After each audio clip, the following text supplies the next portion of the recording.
Have you ever felt embarrassed or even ashamed when someone asks you what you've been up to? And all you can say is, I'm home with my kids. And then sometimes there's that pause while they're waiting for you to say something else. I've had those conversations and they used to be awkward. Hi, I'm Andrea, a Catholic wife and mother of eight. And I've learned that the truth is the boring stuff like cooking family meal, watching your family grow, just staying home isn't just a way to live, it's the way God intends us to live. This so called boring life isn't a phase or something to hide. It's actually the most important work you could ever do, and it's shaping you and your family in ways that flashy experiences never could. What even does boring mean, and why are we ashamed of it? Well, the opposite of boring is exciting, and that's generally when we are getting large amounts of dopamine from anticipating events. So, logically, we would think that boring means a life that has very few exciting or dopamine inducing events. But here's the uncomfortable truth: dopamine levels have been reset in a drastic way over the past few years by screens of all sorts, among other things.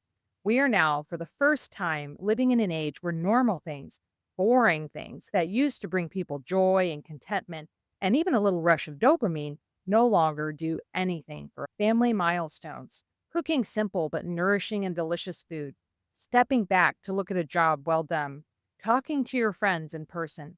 These used to be some of the most pleasurable activities humans could hope to experience.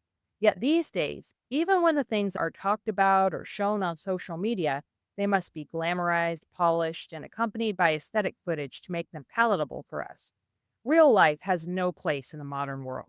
We are constantly receiving the impression that everyone is leading these exciting, beautiful, adventure filled lives while we are stuck in a daily humdrum. And leading a rhythm filled, quiet, peaceful life full of what many would call mundane activities is portrayed as onerous and something that only people who don't have time, money, or inclination to go and search for better things might get stuck in. But living a life where we are home for a few hours in the evening, constantly rushing from activity to activity, is not the way homemakers lived for centuries before this last one. And it's not the way God intended us to live. That's why I lead a boring life. We often think of Christ as traveling from place to place because that is what we read about in the gospel. But the truth is that the majority of his life on earth was spent at home, spent with his holy mother and those he was closest to. Prioritizing staying at home and leading a life based in the home isn't seen as exciting, but it's what we were meant to do. How can you hear the voice of God when you're constantly overwhelmed with activities, trips, and events that take you away from normal life? The world has always mocked so called boring lives. The stereotype of the small minded, understimulated housewife has been pushed on us again and again. But the truth is, heaven sees things differently. There's a famous story about a holy hermit. He was deep in prayer when God revealed to him that there were two souls in the nearby town living an even more perfect life than his. He went to meet them and discovered that they were two housewives. Their lives looked ordinary, even boring. They spent their days cooking, cleaning, and caring for their husbands and children. They never spoken charitably of others, and they were always quick to help their neighbors. And yet, these simple housewives had reached a level of holiness that even the hermit had not. This is the hidden power of a boring life. What the world dismisses as small or unimportant, God treasures. What looks repetitive and mundane is actually the fertile soil of sanctity. Do you think that God speaking to you has to be a sudden epiphany or an amazing providential coincidence?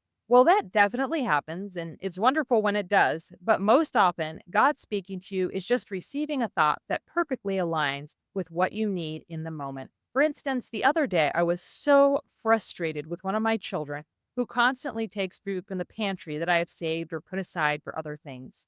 It suddenly occurred to me that instead of feeling angry and frustrated, every time he does this, I could offer that frustration and inconvenience to God and pray for his soul.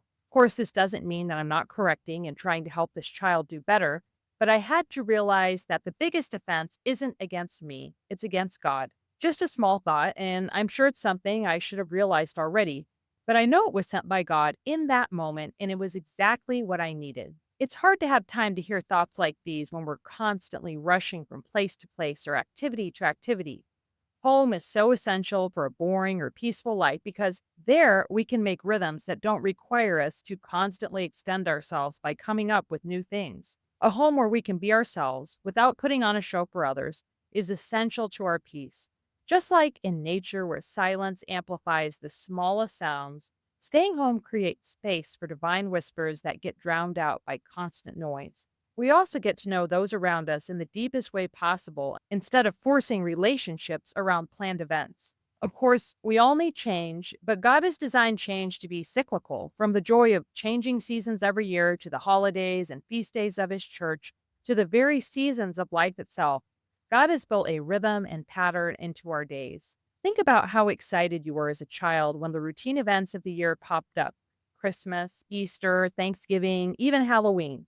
You anticipated them for weeks, and when the day finally came, it was pure joy.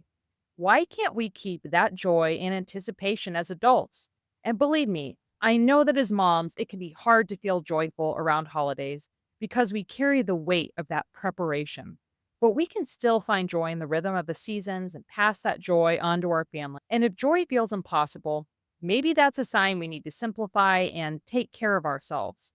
And if you're feeling exhausted, overwhelmed, low on energy, or anxious, I created a 7-day Christian Mother's Reset to help you rediscover peace in that rhythm.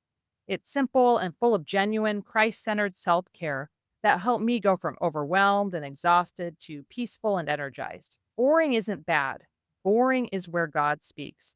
Let me say this clearly: stop the shame. Homemaking and motherhood is not less.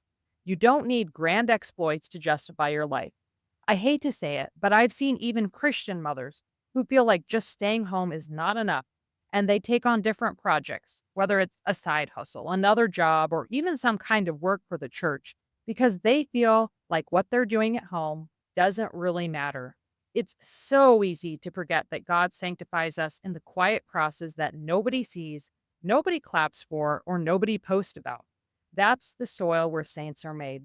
I love the story about Saint Therese of Lisieux. When she died, the other sisters were talking amongst themselves, and one of them said she didn't know what they would put in her obituary because really she was so very ordinary. Two of the holiest people in the Gospels, Saint Joseph and the Blessed Mother, have very little written about them, and Saint Joseph doesn't even speak in the Bible. Yet we know that God loved them so much despite their boring lives. So let's remember that while our crosses and daily chores might not seem glamorous or Instagram worthy, leading boring lives is often setting up future generations for great things. Boring is another word for peaceful, and God has often told us to be at peace. It's one of the most frequent commands in the whole Bible. So treasure the boring moments of your life and strength for your vocation. Thank you so much for spending this time with me today. Treasure those quiet, boring moments. They are holy, and I'll see you next week.